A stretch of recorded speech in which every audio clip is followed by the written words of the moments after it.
Hey, this is Dave DeCamp from antiwar.com. This is anti-war news for Tuesday, March 18th, 2025.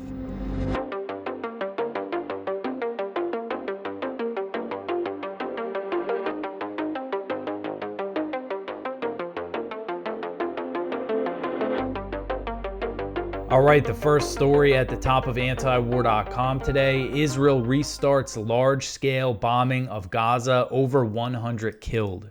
So the genocide is back on. In just a couple hours since Israel restarted massive airstrikes on Gaza, over 100 have been reported killed, and I believe that number is just going to keep rising. I mean, it is just jumping up and jumping up. And so this was early Tuesday morning in Gaza that this started. Just a little while ago. I'm recording this. It's about 10:30 p.m. on the East Coast of the U.S., so it's about 4:30 a.m. in Gaza. I think it started around 2:30 a.m. in Gaza. And again, over 100 Palestinians killed. And I mean, I'm seeing pictures and videos coming out. Lots of children killed. Just absolutely horrific. Just worst case scenario seems to be happening right now. I quoted Anas al-Sharaf, Al Jazeera reporter, who said, quote, "Israeli bombardment has returned to Gaza, bringing massacres with it once again. The bodies of children killed in their sleep lay scattered in the aftermath," end quote. I saw a photo from him of just children just dead on a hospital floor, a group of them. And so again, the latest, as of about 4 a.m. Gaza time, Al Jazeera reported that over 100 Palestinians have been killed, including many children. Israeli strikes are hitting homes and tents. They're bombing Palestinians in tents again. And just the context here is really important to know what has gone down in the past few weeks and the past few months. This massive attack came about 2 weeks after Israel imposed a total blockade on aid and all other goods entering Gaza at the end of the first phase of the ceasefire deal. Israel violated the agreement by imposing the blockade, refusing to engage in negotiations on the second phase, and killing Palestinians throughout the truce, as we've covered on this show, as we've covered on antiwar.com. Netanyahu said in a statement on Tuesday morning that he instructed the Israeli military to escalate in Gaza in response to Hamas rejecting U.S. and Israeli terms for an extended temporary ceasefire. Hamas wanted Israel to stick to the original deal that it agreed to in January, which would have involved a permanent truce and full Israeli withdrawal. So Netanyahu's office said in a statement, quote, "Prime Minister Benjamin Netanyahu and Defense Minister Israel Katz have instructed the IDF to take strong action against the Hamas terrorist organization in the Gaza Strip. This follows Hamas's repeated refusal to release our hostages, as well as its rejection of all the proposals it has received from U.S. presidential envoy Steve Witkoff and from the mediators," end quote. And again, Hamas's position has been that they want to stick to the original deal that the U.S. got Israel to agree to. The statement added that Israel will, quote, "from now on act against Hamas with increasing military strength. The operational plan was presented by the IDF over the weekend and approved by political leadership," end quote. Hamas told Reuters that Israel had chosen to end the ceasefire unilaterally and that Israel's attacks exposed the remaining Israeli hostages to an unknown fate. The White House confirmed that President Trump was notified before Israel launched the massive bombing. This is White House Press Secretary Caroline Leavitt, and this is just a shameful statement. I mean, you see what's happening in Gaza. This is what she says. Quote, "The Trump administration and the White House were consulted by the Israelis on their attacks in Gaza tonight," end quote. And then she repeated Trump's threat. Basically saying Trump has warned all along that all hell will break loose in Gaza. And this is what they're turning Gaza into hell again. Trump previously threatened the people of Gaza would be dead if the hostages weren't immediately freed. If you remember a few weeks ago, he explicitly threatened not just Hamas, but the people of Gaza. And now we're seeing it play out. So since President Trump came into office, he has provided a massive amount of military aid to Israel, approving over $12 billion in arms deals and supplying Israel with 2,000-pound bombs. The Trump administration did not pressure Israel to implement the ceasefire deal that was reached in January. They backed Israel every step of the way here as it violated this deal. And the region is just going to explode again. I mean, we're seeing what's happening in Yemen. I don't want to predict things because I'm a little, this is all just happening now and I'm a little worked up about this. But I mean, this is just going to explode. What direction is this going to go? Sorry, I don't know. I'm at a loss for words here because of just how despicable this is. And again, this is all completely 100% supported by the U.S., by this Trump administration, by President Trump, who's willing to just throw away his legacy for Israel. This will be his legacy: genocide and war, unless there's a dramatic change within the next few days, next few weeks. This is going to be his legacy. This isn't just, man, sorry. All right, so the next one here, we have the live updates from Al Jazeera, because things are developing so quick, so we just linked to it. So there's still the death toll is still at least 100 Palestinians, and they quote a Hamas, Al Jazeera, is it a Hamas official? They're quoting Palestinians in Gaza, basically saying that this was Israel's plan all along. And, I think there's a chance that this was the U.S. and Israel's plan all along, that Steve Witkoff got Netanyahu to agree to the ceasefire, giving him a promise that the U.S. would eventually back this anyway. And these Israeli strikes come as the U.S. attacks the Houthis in Yemen. All right, so the next one here, the U.S. and Israel consider expelling Gaza Palestinians to Syria.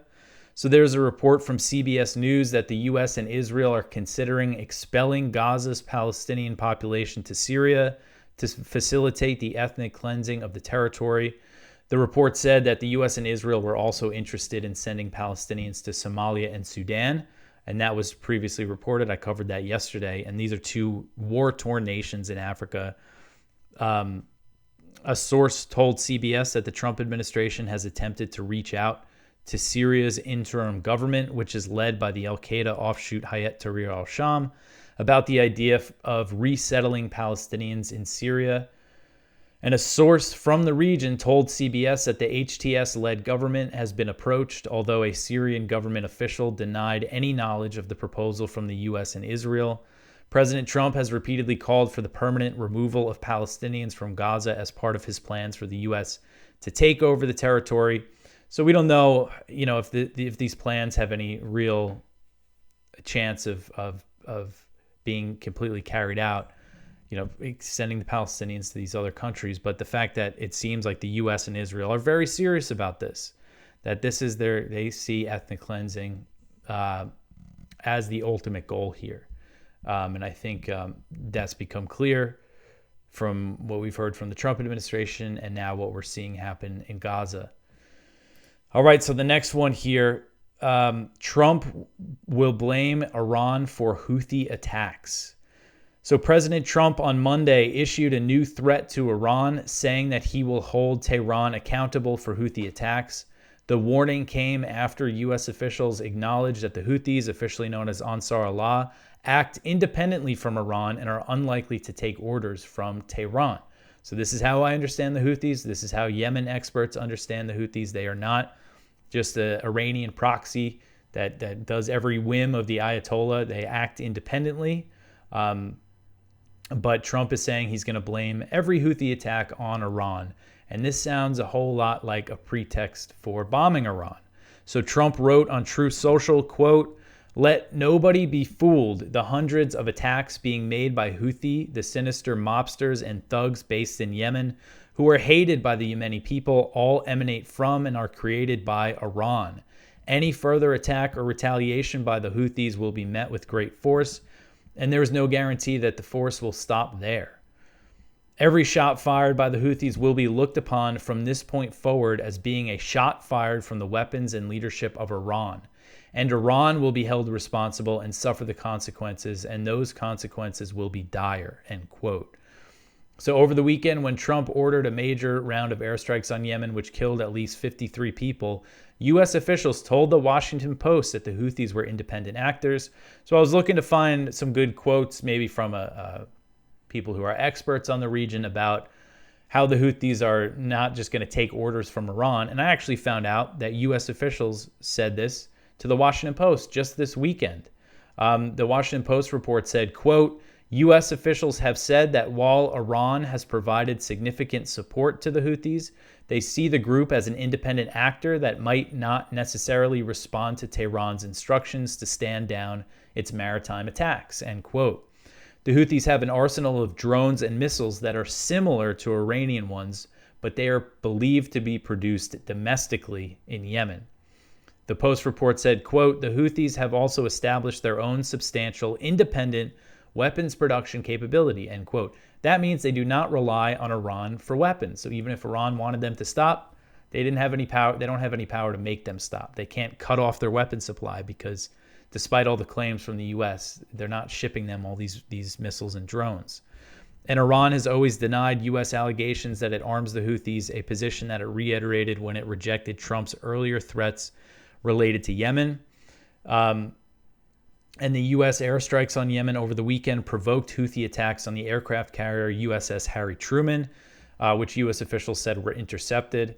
So the background here, of course, is that the Houthis ceased their attacks on Israel and Red Sea shipping once the Gaza ceasefire was reached on January 19th. So the full implementation of the Gaza ceasefire deal not only would have prevented Israel from restarting its bombing campaign, it would have freed all the Israeli hostages, and it would there would have been calm in the Red Sea. The region would have remained relatively calm. Of course, there's been other things happening inside Syria, not related to Gaza, but this is all just going to explode again. And I mean, the Houthis, Ansar Allah, they are trying to make a name for themselves as basically the only Arabs that are sticking up for the Palestinians at this time. They're not going to stop. I mean, based on their history, the U.S. officials are acting like they can just bomb this problem away. But the Houthis are very resilient. The U.S. backed a brutal Saudi-UAE war that included a blockade, horrific bombing campaign, and a ground campaign against them for 7 years. And that they remained, and they only became more capable of striking at long distances during that time. So, I get into that background here. And another thing that's really important to mention is that the Houthis, they were once a partner of the United States. Back in 2015, there was a report from the Wall Street Journal in January 2015 that the U.S. was cooperating with the Houthis, giving them intelligence against AQAP, Al-Qaeda in the Arabian Peninsula. The Houthis are an enemy of Al-Qaeda. And then just a few months after this report, this was January 2015, March 2015, Obama goes ahead and backs the Saudis in this war against the Houthis, taking the side of Al-Qaeda against them. And many of the U.S. weapons sold to Saudi Arabia and the UAE ended up in the hands of Al-Qaeda. Al-Qaeda fighters were recruited to join militias backed by the UAE to fight against the Houthis. The whole thing's just a mess, and the U.S. should not be involved in this bombing. And, again, it's just looking like if he's really going to blame Iran for every shot fired by the Houthis, it sounds like he's preparing to bomb Iran. All right, so the next one here, Yemenis hold massive rallies in defiance of U.S. airstrikes. So on Monday, huge crowds came out in support of Palestine in the Yemeni capital of Sana'a and in other provinces across the region, following a series of U.S. airstrikes against Yemen. According to Yemen's Sabah news agency, demonstrators in Sana'a marched under the slogan, quote, "Steadfast with Gaza, we confront American escalation with escalation," end quote. The demonstrations came after Abdul Malik al-Houthi, leader of Ansar Allah, also known as the Houthis, called for a demonstration in response to the U.S. airstrikes and to show solidarity with besieged Palestinians in Gaza. You look at this crowd, it is absolutely massive, the number of people that came out. And Trump says that the Houthis are all hated in Yemen. And another important detail here, because sometimes people will show you a map and it'll show you Yemen, and it looks like the Houthis only control a very small part of Yemen. When that's true territorially, they basically control most of the territory that used to be North Yemen. When North and South Yemen were two different countries, they merged in 1990. But 80% of Yemenis live under the Houthis and they've controlled this area since 2014. Yet the Western media portrays them as rebels. And again, they just portray them as Iranian proxies, because every time you see anything written about them, it's the Iranian-backed Houthis, the Iranian-backed Houthis. They just try to drill it into your brain, even though, again, they're not what they're made out to be by the Western media, by the U.S.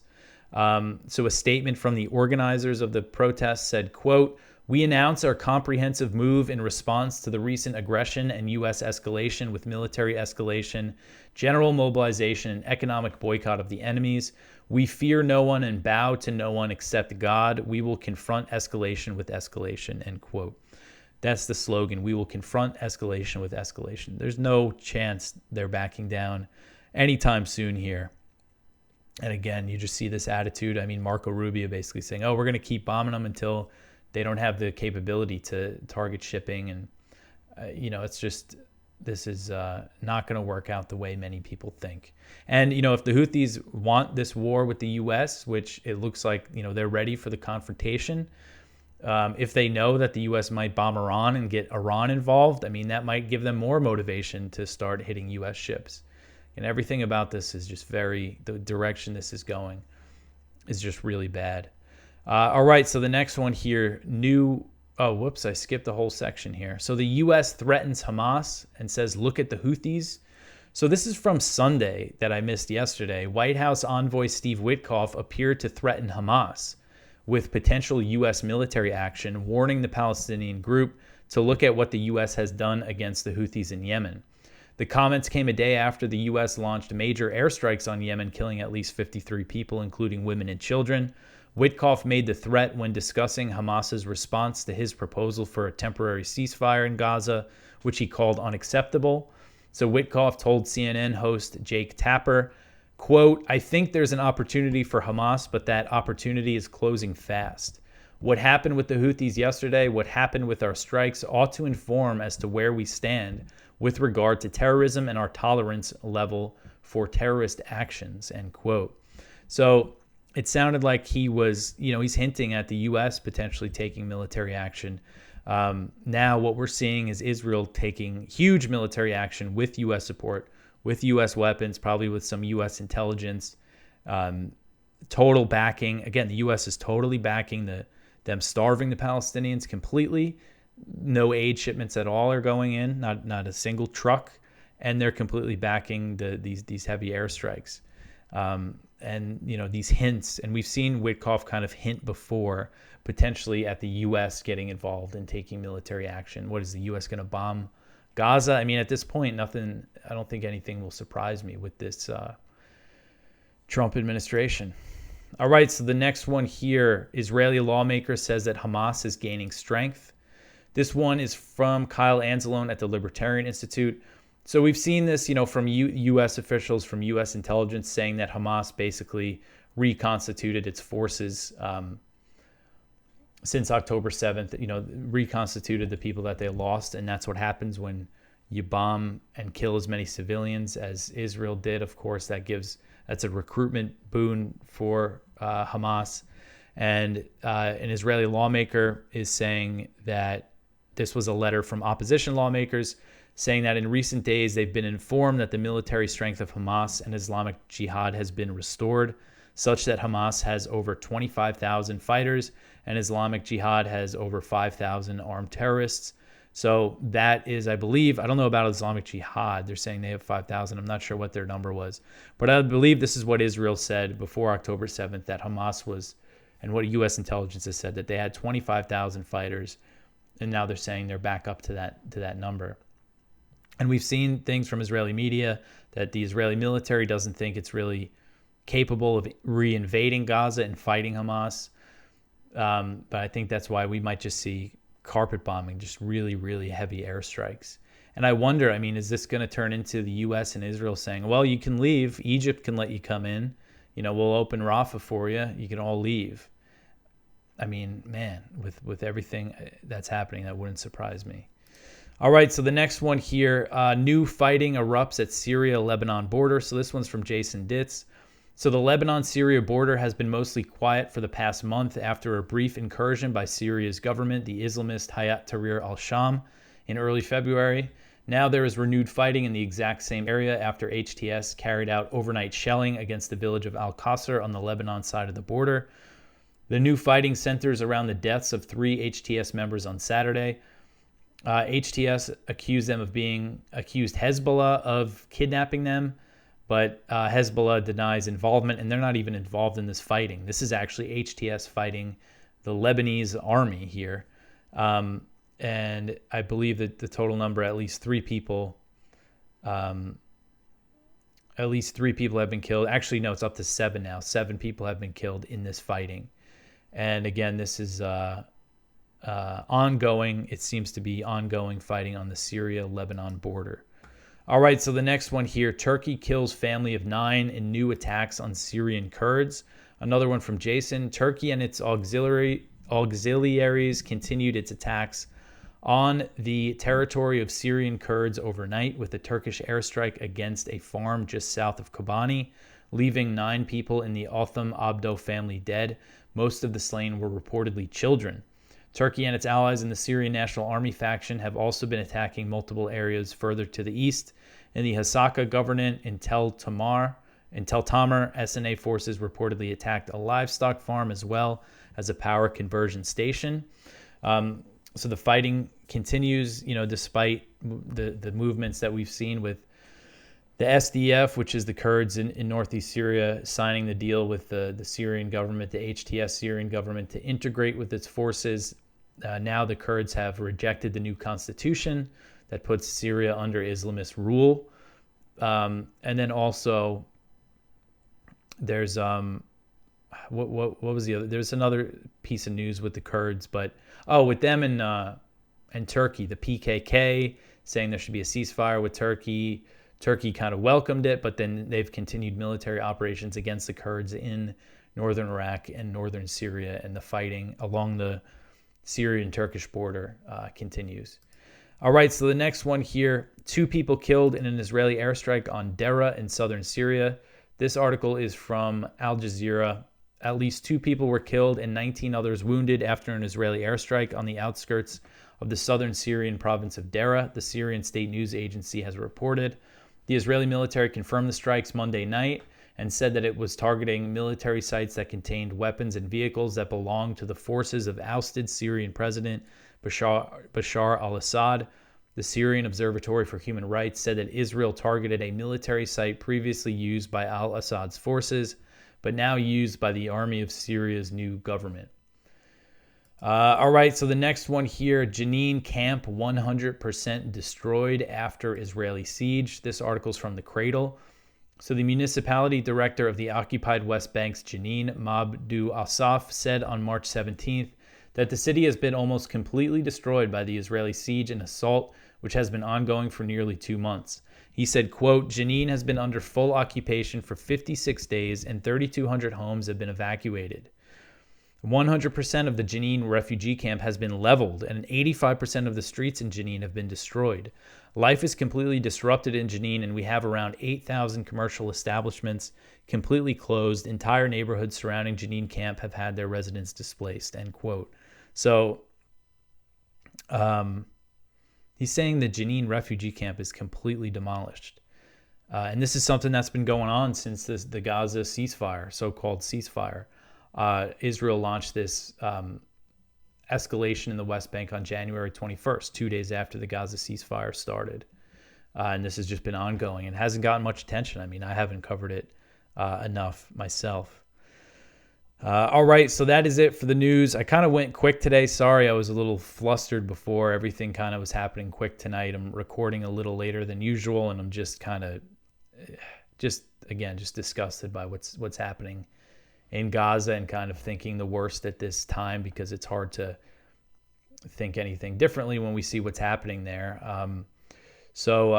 Anyway, go check out our Viewpoints. We have a great one from Ron Paul. President Trump, stop bombing Yemen and exit the Middle East.